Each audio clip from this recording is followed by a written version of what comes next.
Bənövşələr dağda boynun bükəndə dumana elçilər heç göndərərmi? Göy çəmənə yağış yağanda səhər o qara güllərə yağıb deyərmi?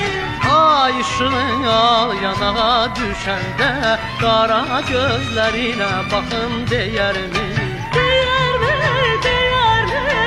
Qara gözlərinə baxın deyərmi? Deyərmi balam, deyərmi? Qara gözlərinə baxın deyərmi?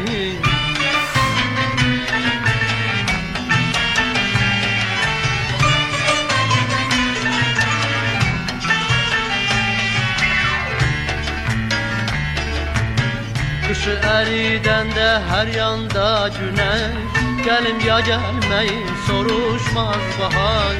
Çiçək nəfəsiyle körpə səsiyle gülüm ya gülməyim soruşmaz bahar. Göy çəmənə yağış yağanda səhər otlara güllərə yağın deyər